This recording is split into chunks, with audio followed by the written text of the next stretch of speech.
Greetings, urban farmers, gardeners, and healthy food visionaries.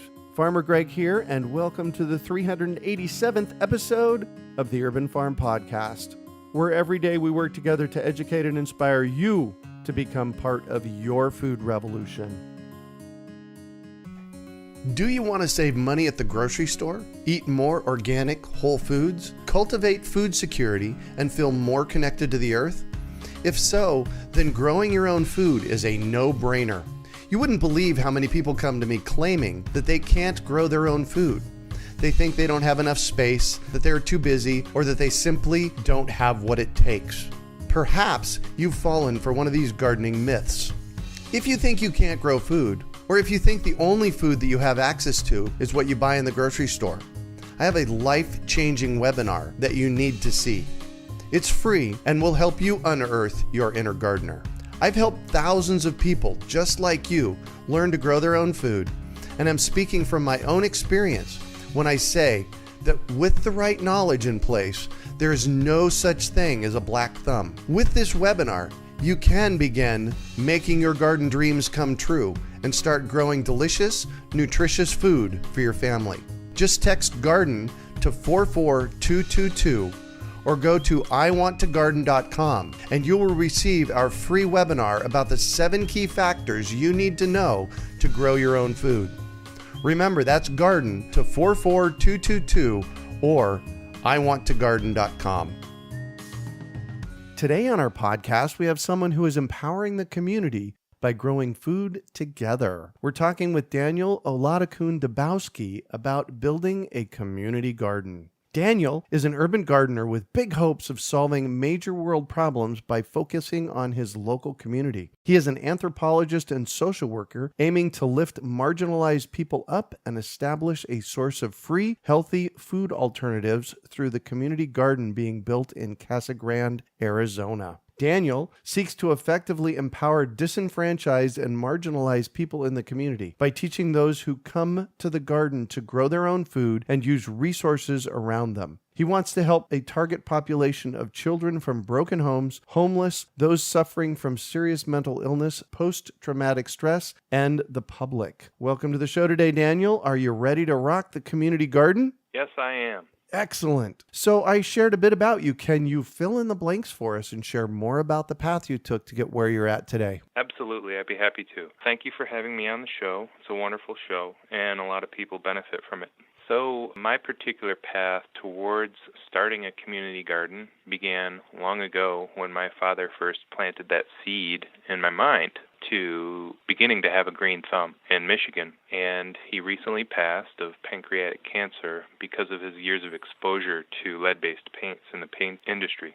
Sorry about that. Thank you. And because of his loss and largely everything came together all at one point, I had an opportunity to begin a community garden to help establish a legacy on my father's behalf to really help other people and lift them up. And since I already had a degree, a master's degree in anthropology, and I had shifted to social work for my in-laws' professions here in home health and group homes down in Casa Grande, we really wanted to reach a different aspect of people down here who might be hurting, marginalized folks, and help lift them up. And this was one way to do it. Awesome. So what has been your pathway from graduating? Because you went to Arizona State University, correct? That's correct. I just recently graduated in December last year. Congratulations. Thank you. It wasn't long before that I'd met you, and you had, given me some sage words of advice on starting a community garden, and you said something to the effect that if there wasn't one, or didn't know of one that was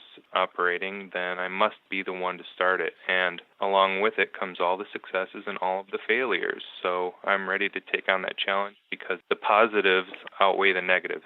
So I'm moving forward with it. Excellent. We just need to be in action. For all our listeners out there, the way things get done in the world is you take them on and you do them. So Daniel, thank you for taking this on and doing it. Thank you. So tell me about your garden. Well, right now it's 0.83 acres, and I basically have about 40 to maybe 45 wood chip loads that had been dumped there through the grace of local Trees Incorporated, who came through the town on an APS contract, and they do this every 3 years or so. And we were lucky enough to establish connection with them through tremendous effort of one individual in our group that happened to establish contact and tell them where the location was.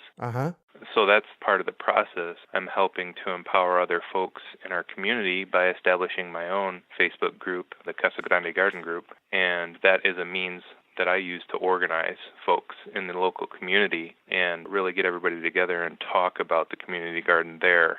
So with the help of this one individual setting up that contact and that connection, we were able to start collecting all of that necessary biomass for the organic horizon. So tell me, why wood chips, and how much is 45 truckloads? 45 truckloads is about, I'd say, 10 yards of wood chips that were dumped each. And, it's about, I'd say, a foot to 2 feet high in places right now. I had to knock it all down because I didn't want any spontaneous combustion that you might hear about. Right. I just wanted to eliminate that liability. Yeah. So I spread all of them out over this site. And I knew that, if I start to inoculate with worms and fungi and things like that, I knew that that biomass would quickly disappear. And of course, I've watched many videos from Doug Jones and Jake Mace and try to keep my ear to the ground and try to figure out exactly what the best approach is. And now I know that I need to install water there. Right now I'm just using a 50-gallon water barrel drum that I collect rainwater from and trying to grow some shade trees there. But I know it's a slow process, but we're going to get there.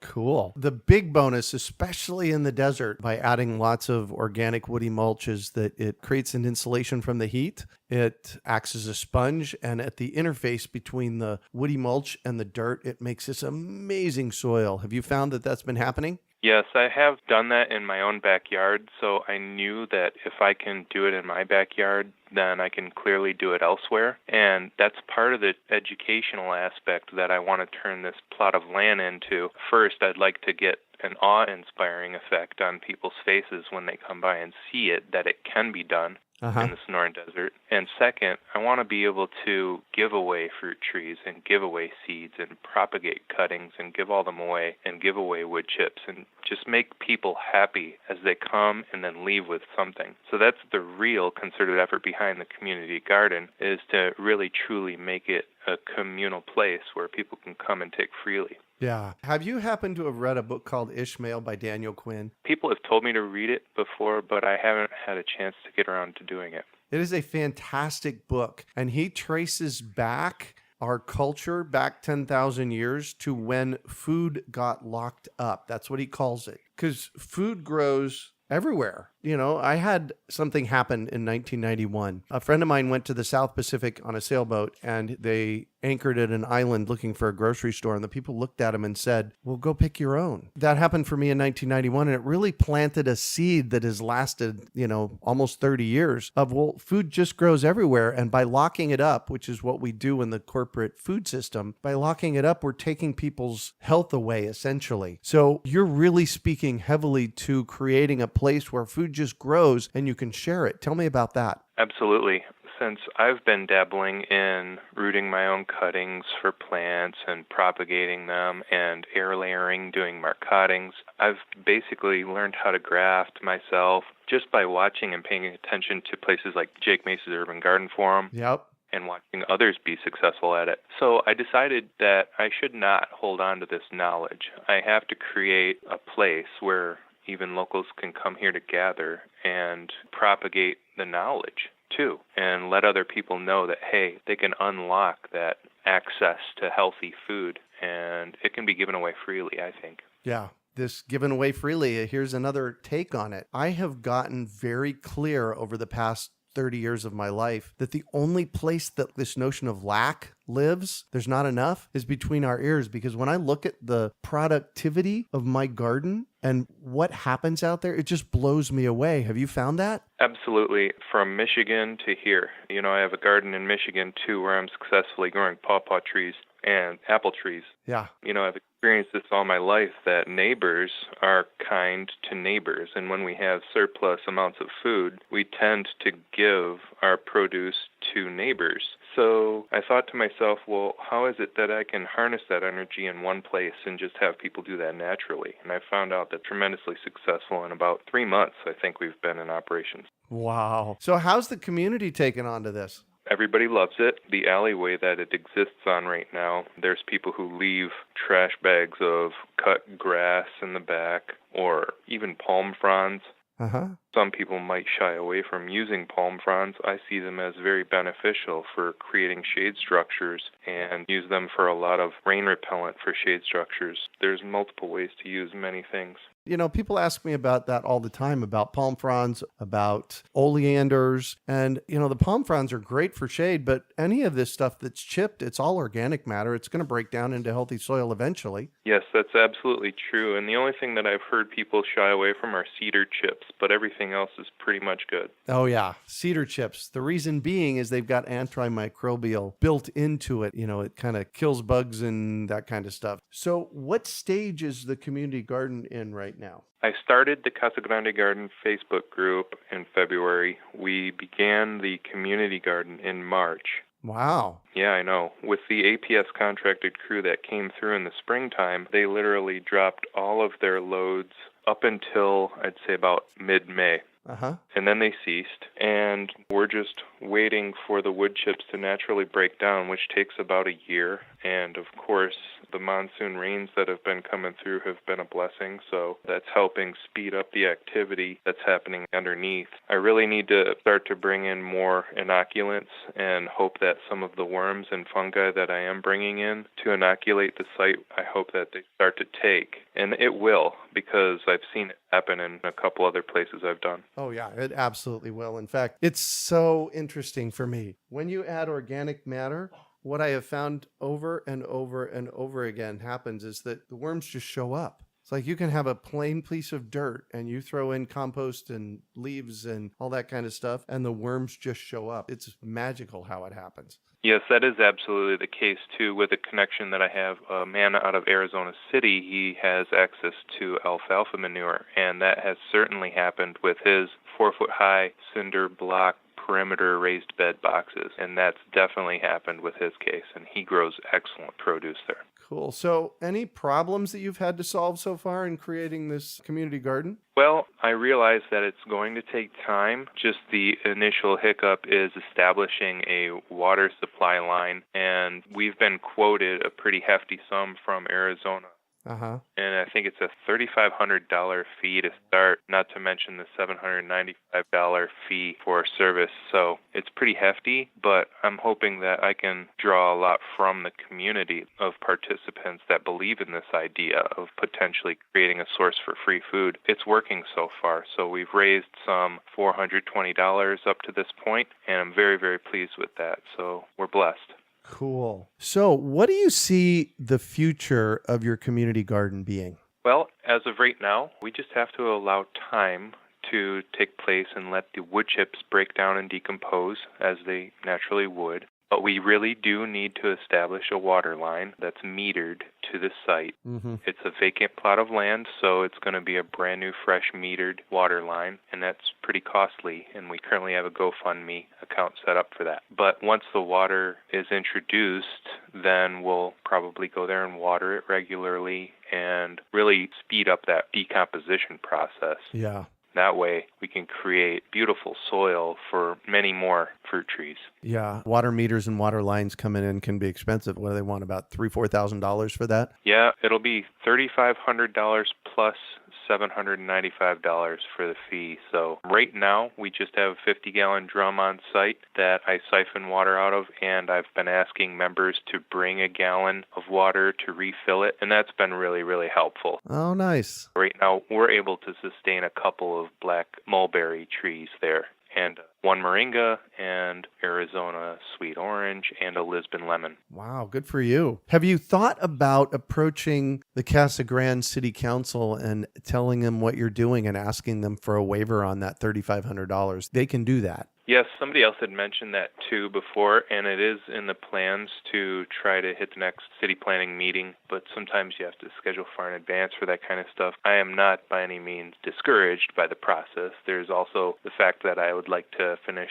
the process of articles of incorporation for the business Casa Grande, Right. as well as the 501c3 status, but all of these things take time, especially when I have a normal, day job. It's hard, but that's where I really like to try to organize on the Facebook group and solicit help from the community members too, because I know that a community garden simply cannot exist with just me doing it. So a lot of people have stepped up. They lent us a skid loader to help move a lot of the wood chips initially. Someone brought alfalfa manure and dumped a 20-yard load of alfalfa manure on site. So we've been blessed. Nice. And we don't have chip drop down here like many people do in the valley, so wood chips are hard to come by down here. You'd be hard-pressed to find a wood chipper. However, there are small landscape crews with just your standard tow package on a truck, but I have been giving out business cards to them, and they have been definitely bringing branches and twigs and things that we can use for trellising. And, once I do get a wood chipper, I could certainly chip a lot of that up. Nice. And help create more biomass. Yeah.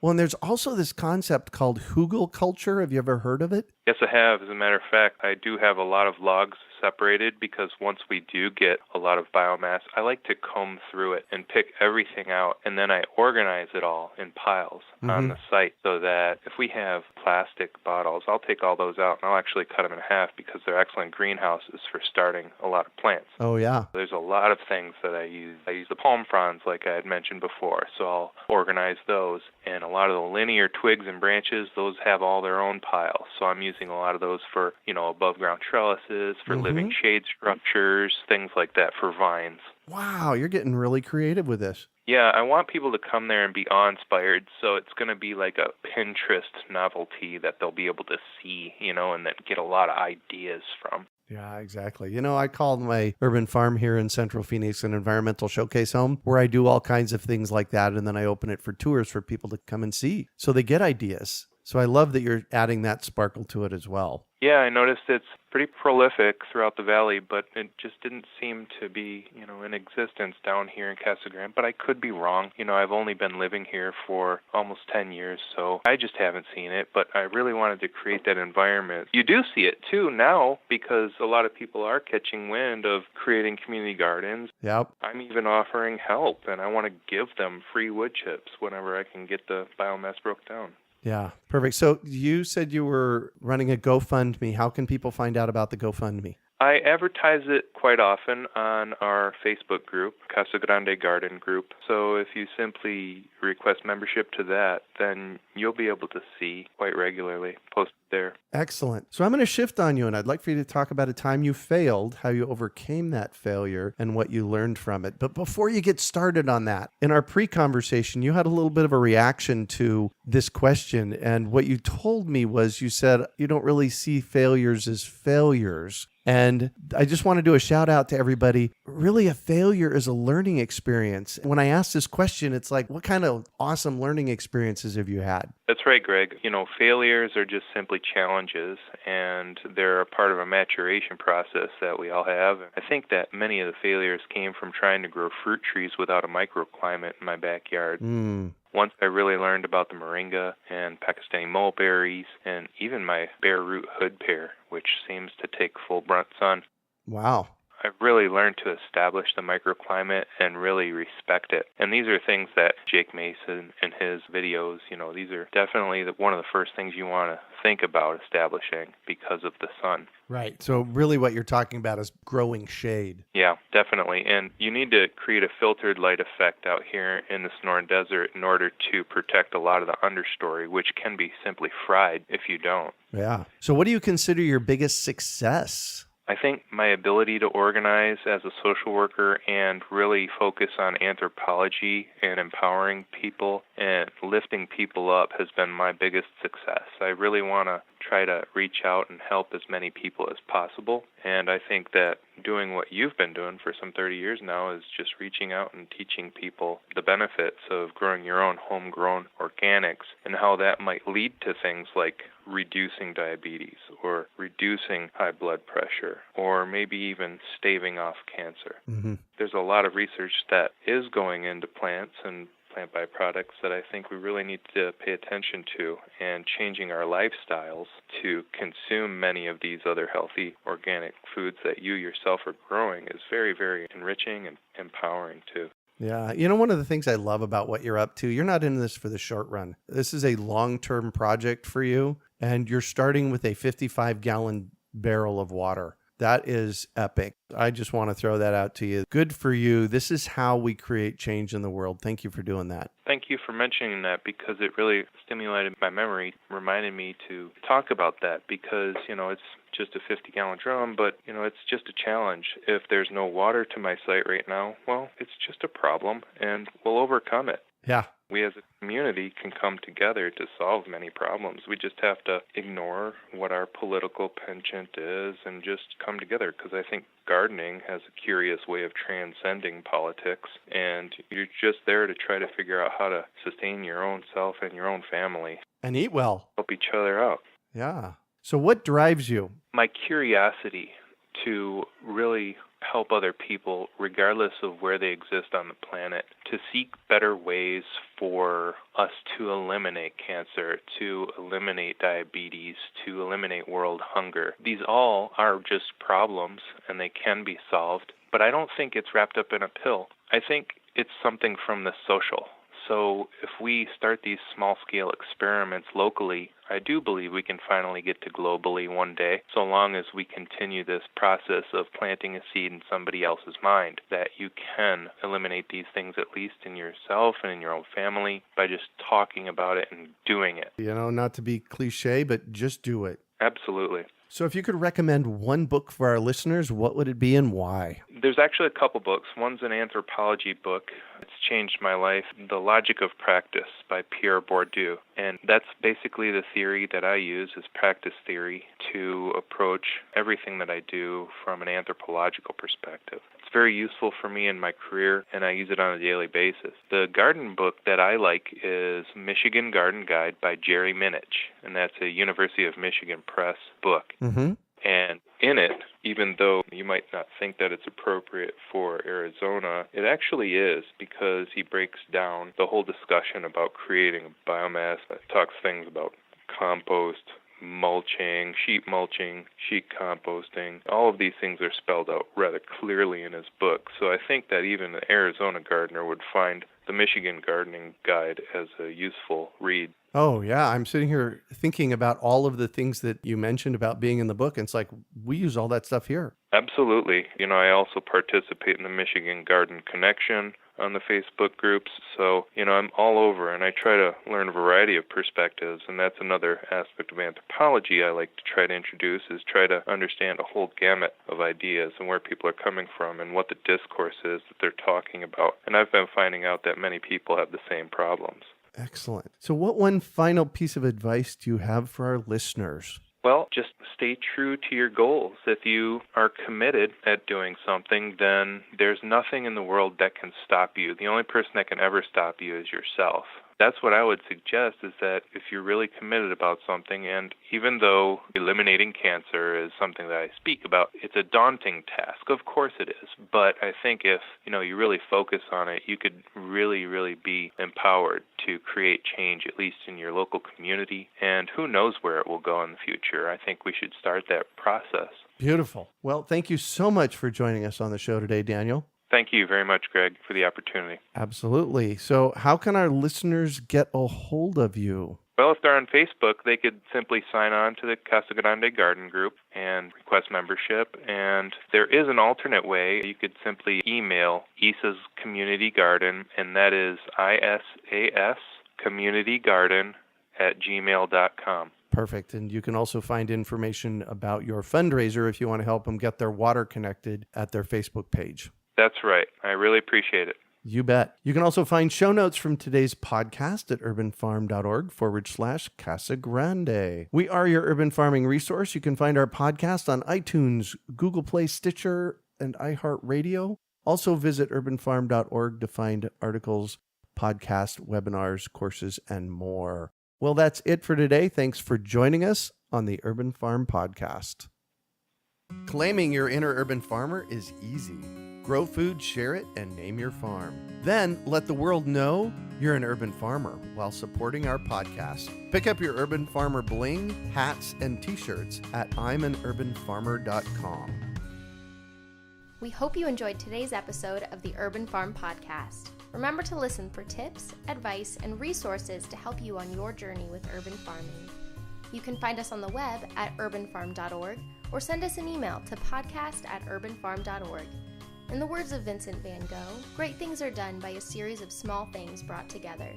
Be encouraged that with each lesson learned and skill developed, you are one step closer in the direction of your dreams.